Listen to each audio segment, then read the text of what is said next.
Nunca imaginé que la suerte llegaría vestida de silencio. El día que gané la lotería, no grité, no salté, ni siquiera sonreí. Solo me quedé mirando el papel entre mis dedos, temblando, como si sostuviera una bomba a punto de explotar. 57 millones. Una cifra tan grande que parecía burlarse de mí. Una mujer que contaba las monedas antes de ir al mercado. Mientras todos soñaban con riquezas, yo solo pensaba en una cosa: cómo ese dinero podría mostrarme la verdad sobre mi propia familia. Durante años había vivido con lo justo. La gente del barrio me veía con la misma ropa, los mismos zapatos, el mismo bolso desgastado que había heredado de mi hermana. Decían: pobre Marisol, qué sola está desde que murió su marido. Y yo los dejaba hablar, porque en el fondo prefería que me creyeran pobre antes que sentirme usada. Mi hijo, Juan, hacía tiempo que solo me llamaba cuando necesitaba algo: dinero, favores, cuidados para su hijo. Nunca una visita por cariño, y cuando la hacía, traía a su esposa Claudia, que me miraba como si mi casa fuera una cueva oscura. Pero antes de continuar, quiero hacerte una invitación muy especial. Suscríbete al canal y deja tu me gusta. Esto me ayuda a ver que me apoyas y disfrutas de mis historias. Y comenta aquí abajo desde qué ciudad nos estás viendo. Ahora, continuemos. El boleto ganador estaba guardado en una caja vieja de galletas, dentro del armario donde mi esposo Ramiro solía esconder los recibos de luz. Él murió hace casi 10 años, y desde entonces mi vida se había vuelto rutina y nostalgia. Al principio, pensé que el dinero sería una bendición caída del cielo, pero con el tiempo entendí que el verdadero milagro era poder ver el alma de las personas sin que ellas supieran que las estaba mirando. No le conté a nadie, ni a mis vecinos, ni a mis amigas de la parroquia, y mucho menos a Juan. El día que supe que el dinero ya estaba en la cuenta, me senté en la cama y recé: Señor, dame sabiduría para no convertirme en lo que tanto desprecio. Y entonces tuve una idea que, para muchos, parecería absurda. Decidí seguir viviendo igual, con la misma ropa, en la misma casa, cocinando los mismos guisos baratos y remendando la ropa vieja con el mismo hilo. Quería ver si alguien se acercaba a mí por amor o por apariencia. Quería ver si mi hijo, ese al que crié sola con tanto sacrificio, aún tenía corazón. Durante meses lo observé sin decir nada. Juan venía poco, pero cuando lo hacía, se comportaba como un invitado de paso. Revisaba el celular mientras yo hablaba, y cada vez que le servía café, lo dejaba enfriar sin probarlo. Su esposa Claudia nunca se quitaba las gafas de sol dentro de la casa, como si temiera que la pobreza fuera contagiosa. Y el pequeño Tomás, mi nieto, apenas me hablaba, como si ya lo hubieran acostumbrado a verme como la abuela pobre. Hubo un día, en agosto, en que Juan vino a pedirme dinero prestado. Tenía problemas con el auto nuevo, dijo. Yo lo miré a los ojos, recordando cuántas veces había empeñado mis anillos para pagarle los estudios. Le dije que no tenía nada, y él, molesto, me respondió: siempre igual, mamá. Eres un estorbo. Esa frase me atravesó el pecho como un cuchillo, pero no lloré. Solo asentí y guardé silencio, porque el silencio era mi mejor disfraz. El otoño llegó, y con él una llamada inesperada. Mamá, dijo la voz de Juan, con un tono que ya no recordaba. Queremos que vengas a cenar con nosotros en Navidad. Por un segundo, creí que hablaba en serio. Pensé que quizá había recapacitado, que tal vez el espíritu de las fiestas había tocado su corazón. Pero cuando mencionó que Claudia quería mostrarle a su familia lo bien que se llevaba conmigo, lo entendí todo. No era una invitación, era una exhibición. Yo sería el adorno humilde de su árbol de apariencias. Pasé la noche en vela, pensando si debía ir. Parte de mí quería rechazarlo, quedarme en casa con mi plato de sopa y mi paz. Pero otra parte, la más herida, necesitaba verlo. Necesitaba saber hasta dónde llegaría su desprecio. Y también, tal vez, quería darle la oportunidad de redimirse. A fin de cuentas, seguía siendo mi hijo. La mañana de Navidad me levanté temprano. Me puse mi vestido azul marino, el de siempre, y me peiné con esmero. No quería parecer una mujer abandonada, pero tampoco una millonaria. Quería que me vieran tal como ellos me habían decidido ver. Simple, modesta, invisible. Empaqué un pastel casero que preparé la noche anterior. Mientras lo cubría con papel aluminio, pensé en el contraste absurdo. Una mujer con millones en el banco, que aún cocinaba con harina racionada. Me reí sola, con ironía. A veces, la vida tiene un extraño sentido del humor. Salí de casa y tomé el autobús como siempre. La ciudad estaba llena de luces, pero dentro de mí había una oscuridad tranquila. Sabía que esa noche no sería una cena cualquiera. Esa noche marcaría el principio del fin. Cuando llegué a la casa de Juan, la fachada me dejó sin palabras. Era enorme, blanca, con columnas y luces en el jardín. Nada que ver con el pequeño hogar donde lo crié, donde aprendió a leer bajo la luz de una lámpara vieja. Claudia me recibió en la puerta con una sonrisa que más parecía una mueca. «Señora Marisol, qué gusto que haya venido», dijo, pero su mirada bajó de inmediato a mi abrigo gastado. Detrás de ella escuché la voz de Juan. «Pasa, mamá. Y por favor, siéntate cerca de la ventana. Hay más aire ahí». Sentí una punzada de vergüenza. Apreté el pastel contra el pecho, como si fuera un escudo. Sonreí débilmente y avancé, con el corazón hecho trizas. La casa estaba llena de gente elegante. Trajes caros, perfumes fuertes, risas ensayadas. Yo era una mancha en medio del brillo.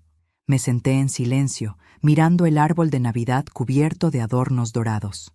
Todo brillaba, menos ellos. Todo olía a lujo, menos el aire. Y sin embargo, sonreí. Porque lo que nadie sabía era que esa noche el juego recién comenzaba. Mientras me servían vino barato en copas caras, decidí algo. No volvería a sentir vergüenza nunca más. Ni de mi ropa, ni de mi pasado, ni de lo que era. Y antes de que terminara la noche, todos en esa mesa aprenderían el valor de una mujer a la que creyeron pobre, pero que era más rica que todos juntos. A veces creo que el amor de una madre tiene una resistencia que asusta. Podemos soportar el desprecio, las palabras hirientes y la soledad, pero lo que nunca dejamos de hacer, aunque duela, es seguir esperando un gesto de cariño. Eso me pasaba con mi hijo Juan.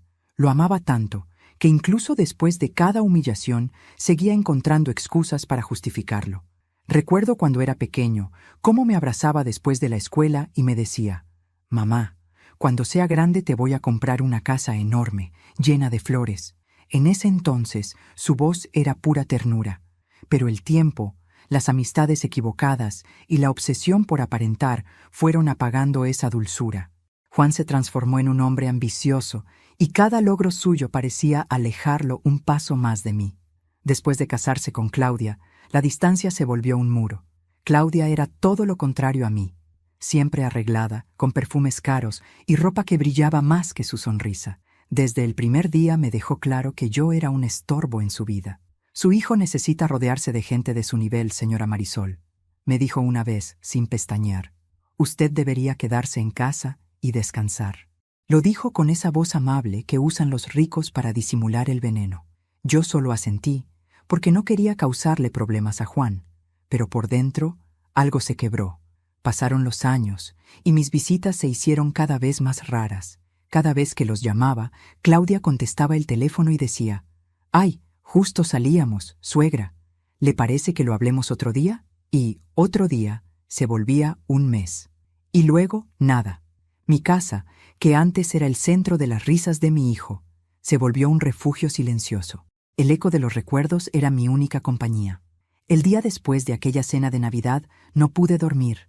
Tenía los ojos hinchados de tanto llorar, pero no por las risas ajenas, sino por la vergüenza que me dio ver en qué se había convertido mi propio hijo.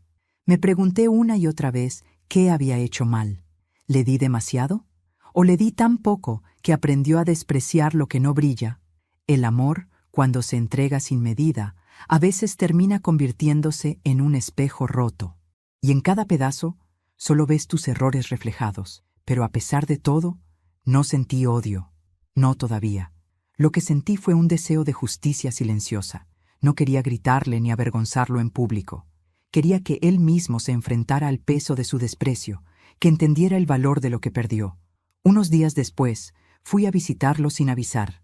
Llegué con una bolsa de pan dulce, pensando que quizás podía ver a mi nieto, Tomás. Cuando Claudia abrió la puerta, su expresión lo dijo todo. «Ah, hola, suegra», murmuró, mirando hacia adentro como si temiera que alguien me viera. No le habíamos avisado, pero estamos por salir. Su perfume llenó el aire, mezclado con el olor de cera y flores frescas. El tipo de aroma que se compra con dinero, no con cariño. «No se preocupe, hija», respondí con calma. «Solo quería dejarle esto a Tomás». Ella tomó la bolsa como si fuera un trapo sucio. «Gracias, se lo daré», y cerró la puerta antes de que pudiera despedirme. Me quedé frente a esa puerta cerrada un largo rato, escuchando cómo encendían el motor del auto y se alejaban. El pan aún estaba tibio cuando lo dejé en sus manos, y de pronto comprendí que mi amor por ellos se estaba enfriando igual que ese pan abandonado.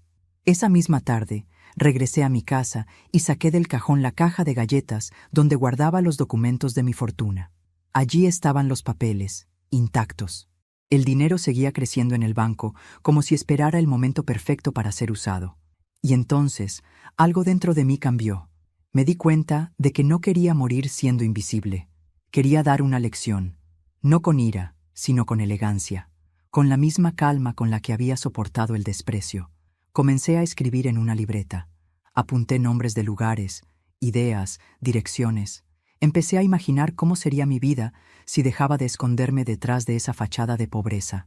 Pensé en mudarme, en viajar, en donar parte del dinero a quienes realmente lo necesitaban.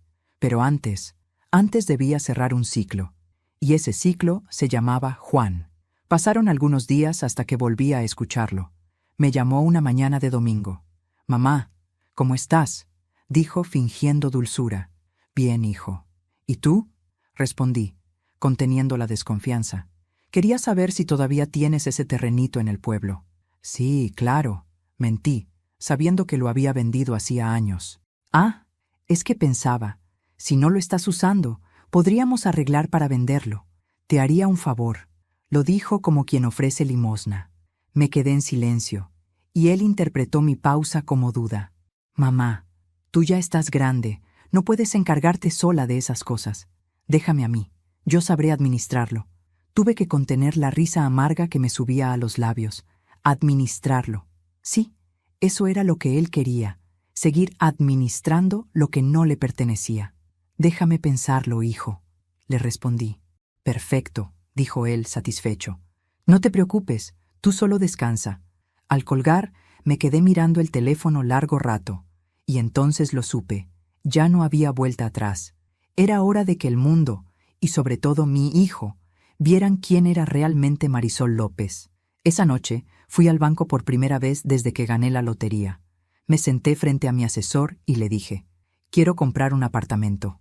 «¿A su nombre, señora López?», preguntó él.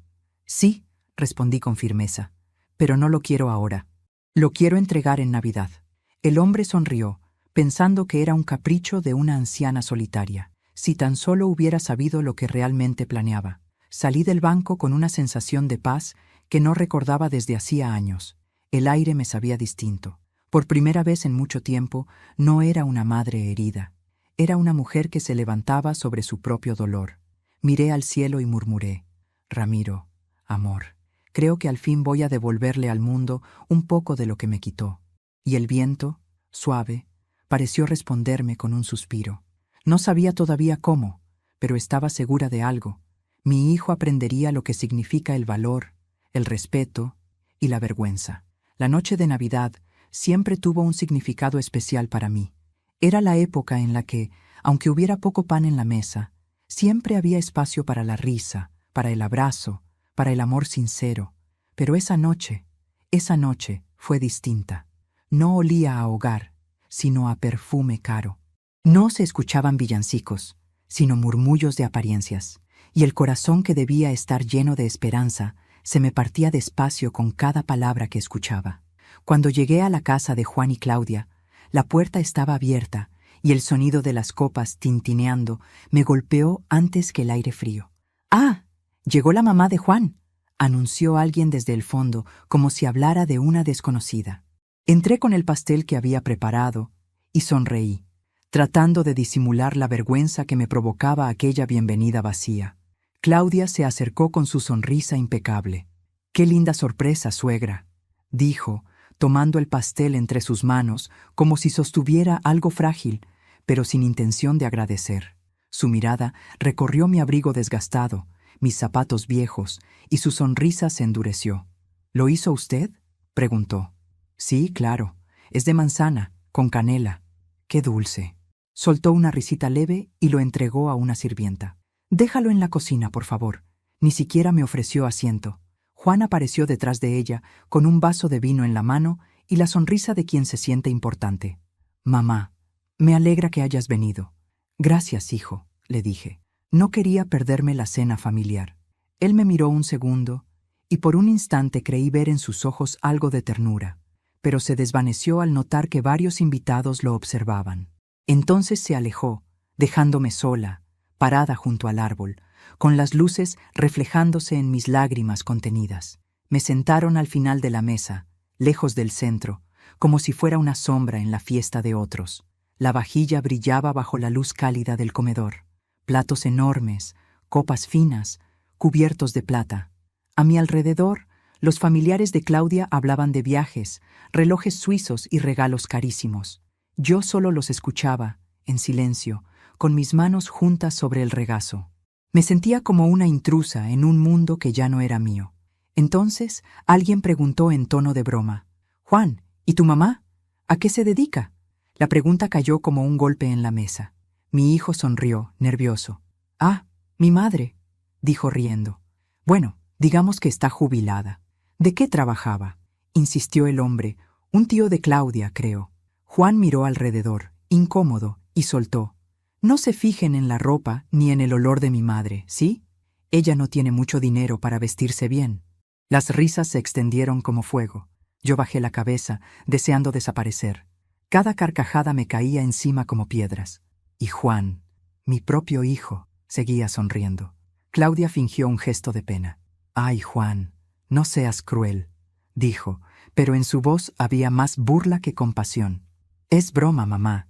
No te lo tomes así», agregó él, notando que yo no respondía. Levanté la mirada y lo vi tal como era. Un hombre que había olvidado de dónde venía. En sus ojos no había rastro del niño que prometió cuidarme cuando envejeciera. Solo vi soberbia. Y en ese momento, algo dentro de mí se apagó. No lloré, no grité, solo morí un poco por dentro. Mientras todos brindaban, me levanté despacio. «¿A dónde vas, mamá?», preguntó Juan sin mucho interés. «Al baño, hijo», mentí, sonriendo. Pero en realidad caminé hacia la puerta principal. La abrí despacio y salí sin hacer ruido. El aire frío me golpeó el rostro y me hizo bien. Respiré profundo, mirando las luces de la ciudad a lo lejos. Esa fue la primera bocanada de libertad que sentí en años. Mientras caminaba por la vereda, recordé la voz de mi difunto esposo, Ramiro, diciéndome una frase que en su momento no entendí. A veces hay que dejar que la gente se ahogue en su propio orgullo para que aprenda a respirar. Esa noche supe exactamente a qué se refería. Cuando llegué a casa, encendí la lámpara del comedor y me senté frente al espejo. Me miré durante largo rato. Las arrugas que antes me avergonzaban ahora me parecieron medallas de batalla. Cada una era un recuerdo. Las noches sin dormir, las comidas que compartí con Juan cuando no había más que pan duro y esperanza. Y ahora, la misma mujer que un día lo alimentó con las manos había sido convertida en un chiste. Tomé la caja de galletas donde guardaba los documentos del dinero. La abrí, saqué los papeles y los extendí sobre la mesa. Los miré uno por uno, con calma. Y entonces lo decidí. Iba a devolverle la vergüenza a quien me la había hecho sentir. No con gritos, sino con elegancia. No con venganza, sino con dignidad. Al día siguiente fui a ver a mi abogado, el señor Ortega, un hombre discreto y de confianza. Le pedí que comprara un apartamento nuevo, amueblado, con vista al río, y que esté listo antes del fin de año, le dije. «¿Quiere mudarse, señora López?», preguntó sorprendido. «No exactamente», respondí con una sonrisa en los labios. «Solo quiero darle una pequeña lección a alguien que olvidó de dónde viene». El abogado asintió, intrigado, pero no hizo más preguntas. Cuando salí de su oficina, el sol me pareció más cálido que nunca. Por primera vez en mucho tiempo no sentía dolor, sino poder. El poder tranquilo de quien ha sido subestimado. Esa noche recibí un mensaje de Juan. Mamá, perdona si te ofendí. Ya sabes cómo soy. Fue una broma. Leí esas palabras una y otra vez y sentí una mezcla de tristeza y lástima. No, no lo odiaba. Simplemente me daba pena. Pena por su alma vacía, por su corazón lleno de vergüenza que aún no entendía. Le respondí con calma. No te preocupes, hijo. Todo está bien. Y en realidad sí lo estaba, porque por primera vez en muchos años yo tenía el control, y lo que vendría después haría que él recordara esa cena por el resto de su vida. Nunca había sentido una calma tan extraña como la que me envolvía en los días siguientes a aquella cena. Era una paz diferente, profunda, casi peligrosa, una paz que no nace del perdón, sino del propósito. Ya no me dolían las risas, ni las miradas, ni las palabras. Había comprendido algo. El dolor deja de lastimar cuando se convierte en motor. Despertaba cada mañana con una energía que hacía años no sentía. Preparaba mi café, abría las cortinas y veía el sol colarse por los vidrios viejos de mi casa. Afuera, todo seguía igual. Los niños jugando en la calle, las vecinas saludando, el olor a pan recién hecho. Pero dentro de mí algo ardía. No era odio, era justicia esperando su momento. Decidí que no iba a precipitarme. Los golpes más duros no se dan con furia, sino con precisión. Y yo quería que el mío doliera no por la fuerza, sino por la elegancia. Por eso comencé a planear mi revelación con la paciencia de una mujer que ha aprendido a esperar toda su vida. Fui al banco a reunirme con mi asesor. El joven me recibió con una sonrisa mecánica, sin imaginar lo que guardaba aquella anciana con abrigo remendado. Buenos días, señora López. ¿En qué puedo ayudarla? Quiero hacer una compra, respondí con calma. Necesito un apartamento nuevo, amueblado, discreto, pero con buena vista, y quiero que esté listo para habitarlo el día 25 de diciembre. El joven pestañeó sorprendido. ¿Desea mudarse usted misma? Digamos que sí, contesté, sonriendo. Firmé los documentos con una mano firme y cuando vi mi nombre sobre aquellas cifras millonarias, sentí que cada lágrima derramada en silencio había valido la pena. De regreso a casa, el aire me pareció más ligero. Por fin estaba haciendo algo para mí, algo que no tenía que ver con dar, sino con recuperar. Durante años había vivido para los demás, sacrificando mis deseos, mi orgullo y hasta mi dignidad. Pero esa etapa había terminado. En los días siguientes fui discretamente a comprar algunas cosas que nunca me había permitido.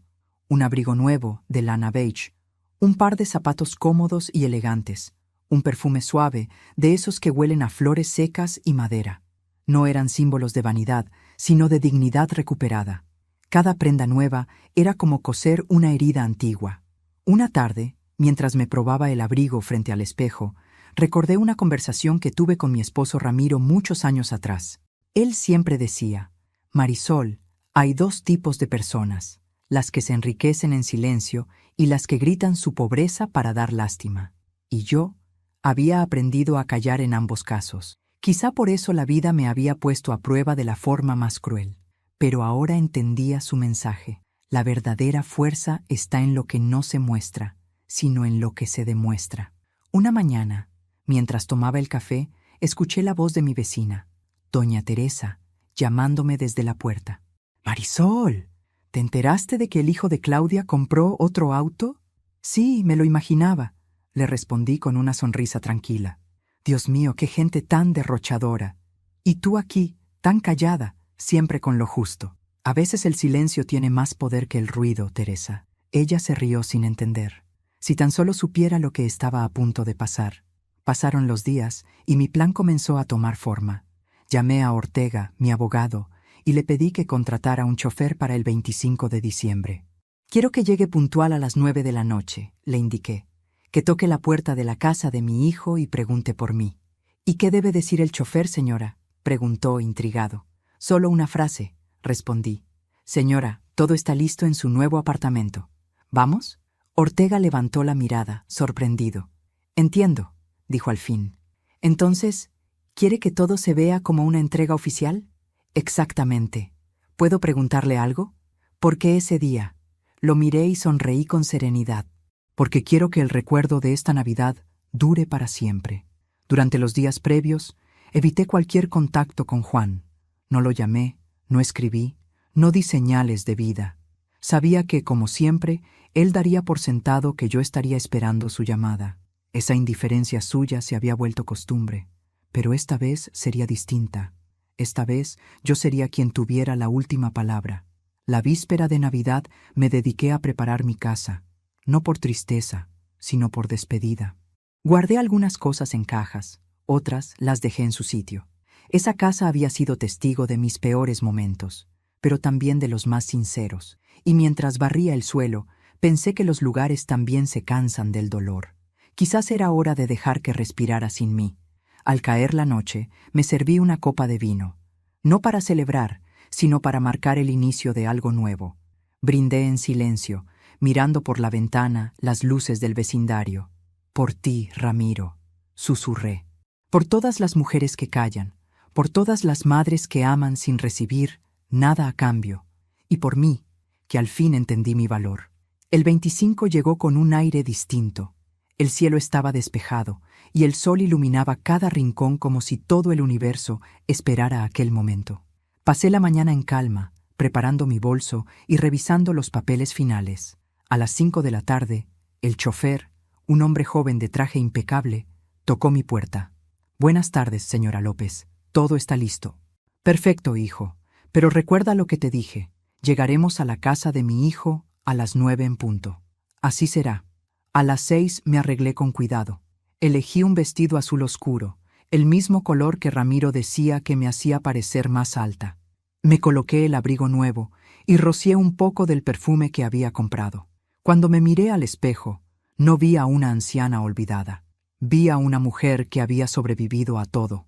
Una mujer que, por fin, se había elegido a sí misma. Eran las 8:30 cuando el auto se detuvo a pocas cuadras de la casa de Juan.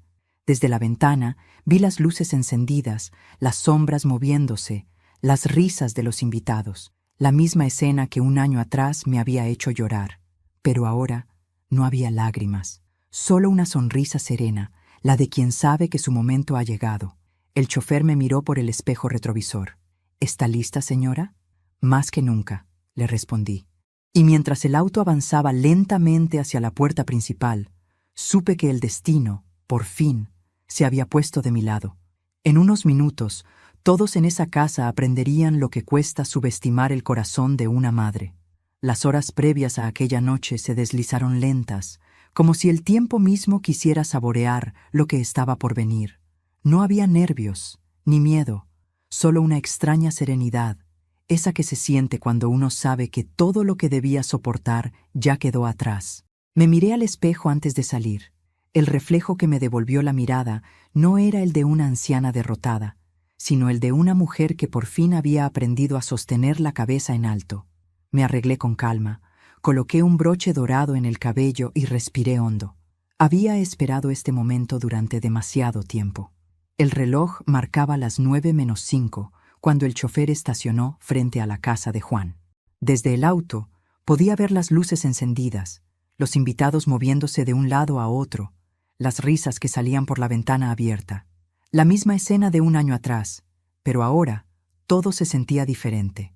Esa casa ya no era un símbolo de poder ni de éxito, era una vitrina vacía. Y yo, la mujer a la que habían despreciado, estaba a punto de devolverle al destino su propia lección. El chofer bajó del vehículo y abrió la puerta trasera con una reverencia. «¿Está lista, señora López?», preguntó. «Sí, hijo, es hora», respondí con voz tranquila. Mientras caminaba hacia la entrada, sentí el peso de las miradas desde dentro. Claudia, impecable en su vestido rojo, fue la primera en verme. Su sonrisa, forzada y educada, se quebró en cuanto notó mi abrigo nuevo y mi porte sereno.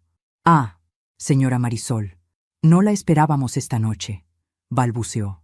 «Lo sé, hija», contesté, «pero pensé que sería bueno pasar un momento en familia». Detrás de ella apareció Juan, con una copa en la mano. Al verme, frunció el ceño. «¿Qué haces aquí, mamá?», preguntó con tono tenso. «Solo vine a saludarlos», dije, sin apartar la mirada. Podía notar la incomodidad en el aire, el murmullo disimulado de los invitados, el modo en que Claudia se mordía el labio intentando mantener la compostura.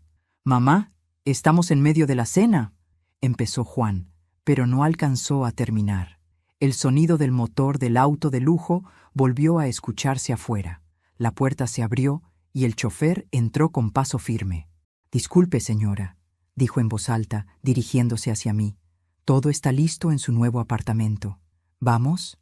El silencio fue inmediato, el tipo de silencio que corta el aire, que deja a todos paralizados. Claudia se quedó boquiabierta. Juan palideció. Los invitados se miraban unos a otros sin entender. Yo me limité a sonreír con serenidad. «Antes de continuar, dime aquí en los comentarios qué te está pareciendo esta historia hasta ahora y qué harías tú en su lugar. No te vayas del video, porque lo que viene a continuación te pondrá la piel de gallina». Juan se levantó de golpe. «¿Qué dijiste?», balbuceó. El chofer, sin inmutarse, repitió con cortesía: «Todo está listo en su nuevo apartamento, señora. Los muebles ya fueron entregados y la administración espera su firma mañana». Al escuchar eso, Claudia se llevó la mano al pecho. «¿Nuevo apartamento?», susurró. «Pero, ¿cómo?». «Supongo que no les conté», dije con voz suave. «Hace un año gané la lotería, 57 millones, para ser exacta». El silencio se volvió aún más pesado. Algunos invitados dejaron las copas en la mesa. Otros disimularon la sorpresa con sonrisas tensas. Juan dio un paso hacia mí, visiblemente alterado. ¿La lotería? ¿Y no me dijiste nada?» «No», sonreí. «Quería ver cómo me tratarías cuando creyeras que no tenía nada». La expresión de mi hijo cambió en segundos. De la incredulidad pasó a la vergüenza, y de la vergüenza al miedo. Pude ver cómo sus ojos buscaban una salida, una palabra que lo salvara, pero no había salvación posible. «Mamá, no fue mi intención», empezó. «Sí lo fue», lo interrumpí con suavidad. «Cada palabra, cada burla, cada silencio, todo fue tu intención». Claudia intentó intervenir. «Señora Marisol, usted sabe cómo son las bromas. No lo tome así». «No, hija», le dije, mirándola a los ojos. «Esto no fue una broma, fue una lección. Y créeme, la estoy disfrutando con calma». Caminé hacia la puerta con paso lento, pero firme. Antes de salir, me giré para mirarlos por última vez. El salón, tan lleno de lujo, ahora parecía un escenario vacío. Nadie se movía, nadie hablaba. Solo Juan, con los ojos rojos y el rostro pálido, parecía querer decir algo que nunca llegaría a pronunciar. «¿Sabes, hijo?», dije. «Durante años pensé que mi error fue no tener dinero para darte más, pero ahora entiendo que el error fue haberte dado todo sin enseñarte el valor de nada». Di media vuelta y caminé hacia la salida. El chofer me abrió la puerta, y antes de entrar al auto, me detuve un segundo. «Ah, y por cierto», añadí, mirando hacia adentro, «te dejé el pastel de manzana en la mesa del comedor. Esta vez tiene sabor a dignidad». Cerré la puerta del coche y el motor arrancó. A través de la ventana vi a Claudia tapándose la boca con las manos y a Juan cayendo de rodillas. Por un instante me pareció oír su voz entre sollozos: «Mamá, perdóname». Pero el ruido del motor lo ahogó todo. Mientras el auto se alejaba, el reflejo de las luces navideñas pasaba sobre el vidrio como estrellas fugaces. No lloré, no sentí tristeza, solo una calma inmensa, una paz que nunca antes había experimentado. No había venganza en mi corazón, solo una certeza. Había recuperado mi lugar. Apreté el bolso entre las manos y sonreí para mis adentros. El silencio del camino me recordó que, a veces, la mejor respuesta a la humillación es la dignidad. Y esa noche, la dignidad era mía. No hay sonido más fuerte que el del silencio después de una humillación. Durante los días que siguieron a aquella noche, el teléfono no paró de sonar. Primero fueron mensajes cortos de mi hijo. «Mamá, hablemos, por favor». No quise decir eso. Te juro que no fue en serio. «Necesito verte». No respondí. No por orgullo, sino por algo mucho más profundo, por respeto a mí misma. Durante años había corrido detrás de su cariño como quien busca una moneda perdida, sin entender que lo que realmente buscaba era reconocimiento. Y ahora, después de todo, por fin había entendido que el amor que uno mendiga deja de ser amor. Pasaron 3 días antes de que se atreviera a venir a mi casa. Cuando escuché los golpes en la puerta, supe que era él. Abrí despacio. Ahí estaba, Juan, con el rostro demacrado, los ojos rojos y la voz quebrada. Sostenía en las manos un ramo de flores marchitas, como si las hubiera arrancado a toda prisa del primer puesto que encontró. «Mamá», susurró, «tenía que verte». No dije nada. Lo dejé pasar y se quedó de pie, mirando alrededor como si fuera la primera vez que veía aquella casa. Quizá lo era. Quizá nunca la había mirado con verdadera atención. Vio las paredes amarillentas, las fotos antiguas, la mesa de madera donde tantas veces comimos juntos. Su mirada se llenó de vergüenza. «Mamá, lo que pasó», empezó a decir. Yo no sé en qué estaba pensando. No fue justo. Me crucé de brazos. «No, hijo, no fue justo», pero fue sincero. Él levantó la cabeza, sorprendido. «¿Sincero?» «Sí. Esa noche no dijiste nada que no sintieras. Lo que dolió no fue la burla, fue la verdad detrás de ella». Se quedó callado. El silencio pesaba tanto que podía oír el tic-tac del reloj del pasillo. «Mamá, te juro que me siento terrible», continuó. «No sé por qué hice eso».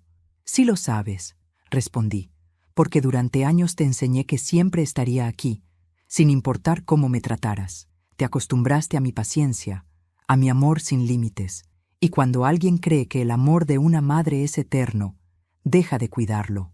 Su respiración se quebró. Vi cómo le temblaban las manos. Intentó acercarse, pero di un paso atrás. «No te acerques todavía, Juan. Todavía no», le pedí. No porque le temiera, sino porque sabía que ese abrazo, si llegaba antes de tiempo, sería una mentira. «Mamá», susurró, «solo quiero que me perdones». Lo miré y sentí una mezcla de ternura y cansancio. «Hijo, el perdón no se pide, se gana. Haré lo que sea, te lo prometo». «Entonces escucha», le dije, y mi voz se volvió más firme. «No quiero que me compres nada, ni que vengas con regalos. Quiero que mires a las personas como yo te enseñé a mirar cuando eras niño, que aprendas a respetar a quien creas que no tiene nada». Sus ojos se llenaron de lágrimas. «Lo haré, mamá, te lo juro». Por un momento, vi al niño que fue, el mismo que se dormía sobre mi pecho cuando no tenía miedo de llorar, y por un instante, el corazón me tembló, pero no podía ceder todavía. El perdón no debía ser alivio inmediato, sino conciencia duradera. Nos sentamos en la mesa. Él bajó la cabeza mientras yo servía 2 tazas de café. El olor a café recién hecho llenó la habitación, el mismo aroma que lo acompañó toda su infancia. «¿Te acuerdas de esto?», pregunté. Él asintió, con los ojos húmedos. «Sí. Me acuerdo que me dabas pan con manteca cuando no alcanzaba para más. Y tú siempre decías que un día no me faltaría nada», le recordé. Soltó una risa nerviosa. «Sí, pero me olvidé de lo más importante». «¿Qué cosa?». «Que a veces quien menos tiene es quien más da». Esa frase, tan simple, me atravesó. No porque fuera una disculpa perfecta, sino porque era verdad. Por primera vez en años, Juan había hablado desde el alma, no desde el orgullo. «Mamá», dijo al fin, «quiero devolverte todo lo que te quité». «No puedes», respondí suavemente, «porque lo que me quitaste no era dinero, era confianza. Y esa, hijo, cuesta más que cualquier fortuna». Lo vi cerrar los ojos, derrotado. «Entonces, ¿nunca me perdonarás?», suspiré. «Tal vez algún día, pero no hoy. Hoy solo quiero que entiendas». Se quedó callado, con la cabeza entre las manos. Las lágrimas le corrían por el rostro sin que intentara esconderlas. Era la primera vez que lo veía así, sin máscaras, sin soberbia. Y aunque mi corazón se ablandaba, me mantuve firme. Porque a veces amar también significa poner distancia. Cuando se levantó para irse, dejó las flores sobre la mesa. «Volveré, mamá», dijo. «No pienso rendirme hasta que me perdones». «Eso espero», le respondí. «Porque quiero ver al hombre que realmente eres, no al que fingiste ser». Lo acompañé hasta la puerta. Antes de salir, se detuvo un segundo y me miró a los ojos. «¿Mamá? ¿Tú me sigues queriendo?». Le sonreí, triste pero sincera. «Siempre, hijo, pero ya no de la misma forma». Cerré la puerta suavemente. y al hacerlo, sentí que también cerraba una etapa entera de mi vida. Esa noche, me senté en el sillón con el corazón apretado. Lloré, sí, pero no por pena. Lloré por alivio, porque después de tantos años, por fin había aprendido que el amor no debe doler para ser amor. A veces, amar significa dejar que el otro se enfrente a su propio reflejo. Y si eso lo salva, entonces todo el sufrimiento valió la pena. Al día siguiente, el chófer vino a buscarme para llevarme a mi nuevo apartamento. Miré mi vieja casa por última vez. Las fotos, los muebles, las paredes que escucharon mis sollozos. No sentí tristeza, sino gratitud, porque todo lo que fui me trajo hasta allí. Y mientras el auto se alejaba pensé, el perdón no siempre se dice, a veces se demuestra, viviendo mejor. Dicen que cuando una mujer atraviesa el fuego y sobrevive, ya nada puede asustarla. Y creo que eso era lo que me pasaba a mí. Después de tanto dolor, de tantas noches de silencio y decepción, ya no tenía miedo a nada, ni a la soledad, ni al paso del tiempo, ni siquiera a morir, porque había aprendido algo que muy pocos comprenden, que el dolor, cuando se acepta, se transforma en poder. Cuando llegué a mi nuevo apartamento, no podía creerlo. El chofer me ayudó a bajar las maletas, y al cruzar la puerta, el aire olía a madera nueva y flores frescas. El lugar era amplio, luminoso, con una vista que se abría hacia el río como una pintura viva. Las cortinas danzaban suavemente con el viento, y por primera vez en mucho tiempo sentí que respiraba libertad. Caminé descalza por el suelo brillante, tocando las paredes con las yemas de los dedos. Cada rincón parecía decirme, «Lo lograste, Marisol, estás en casa». Pero, curiosamente, lo que más me emocionó no fue el lujo, ni el silencio, ni los muebles caros. Fue el eco de mis propios pasos. Ese sonido solitario me recordó que estaba viva. Durante los primeros días, todo me parecía un sueño. Me levantaba temprano, abría las ventanas y veía el amanecer reflejarse sobre el agua. El sol pintaba el cielo de tonos naranjas y rosados, y yo pensaba en cuántos amaneceres había dejado pasar sin mirarlos, ocupada en sobrevivir. Ahora, por fin, podía simplemente estar, sin miedo, sin cargas, sin deberle nada a nadie. Pero la calma, cuando es verdadera, siempre trae consigo una pregunta. ¿Y ahora qué? El dinero podía darme comodidad, pero no propósito. Y yo no quería morir solo con billetes guardados en el banco. Quería que mi historia sirviera de algo. Así que un día, sin pensarlo demasiado, tomé el teléfono y llamé a mi abogado. «Señor Ortega», le dije, «necesito su ayuda para crear algo». «¿Qué tipo de ayuda, señora López?» «Quiero abrir un fondo. No grande, pero suficiente. Para mujeres mayores que viven solas, sin apoyo, sin familia». Hubo un silencio al otro lado de la línea. «¿Está segura?» «Más que nunca», respondí. «No quiero que nadie más pase por lo que yo pasé». Esa misma semana comenzamos los trámites. Le pusimos un nombre sencillo: Manos que Resisten. Cada mes, el fondo ayudaría a mujeres mayores del barrio a cubrir medicamentos, comida o simplemente a sentirse acompañadas. No quería aplausos ni reconocimientos. Solo necesitaba saber que, en algún rincón, alguien sonreiría gracias a mí. El primer día que visitamos uno de los hogares beneficiados, vi rostros que jamás olvidaré. Mujeres con historias parecidas a la mía, abandonadas por sus hijos, olvidadas por la sociedad, pero con una fuerza que todavía brillaba en sus ojos. Una de ellas, Rosa, me tomó de la mano y me dijo: «Tú sabes lo que es sentirse invisible, ¿verdad?» Asentí. «Entonces, sabrás también lo que se siente cuando alguien te ve otra vez». «Gracias». Lloré, sin vergüenza, porque en ese momento comprendí que la verdadera riqueza no estaba en el dinero, sino en el poder de dar. Con el tiempo, mi vida se llenó de rostros nuevos, de sonrisas sinceras, de abrazos sin cálculo. Las tardes que antes pasaba sola, ahora estaban llenas de conversación, de proyectos, de esperanza. Incluso el sonido del teléfono cambió. Ya no eran llamadas frías, sino voces cálidas que me decían «Gracias» o «Te queremos, Marisol». Y en cada palabra sentía que mi corazón se iba remendando poco a poco. Pero hubo un día en particular que marcó un antes y un después. Estaba revisando unos documentos cuando el portero me avisó que alguien me buscaba. Dice que es su hijo, señora. Por un instante, el mundo pareció detenerse. Sentí cómo el pasado, ese que creía haber dejado atrás, tocaba de nuevo a mi puerta. Le pedí que lo hiciera pasar. Cuando Juan entró, se notaba distinto. Ya no tenía el brillo arrogante de antes, ni esa postura de quien se siente superior. Parecía cansado, envejecido, pero sus ojos tenían algo nuevo: humildad. Traía en las manos una carta doblada y una pequeña caja de madera. «Mamá», dijo, «no quise venir antes porque necesitaba entender». «¿Entender qué, hijo?», pregunté. «¿Por qué me hiciste pasar por todo eso?». Sonreí con ternura. «No te hice pasar por nada, solo te mostré quién eras. El resto lo hiciste tú». Él bajó la cabeza. «Tenías razón.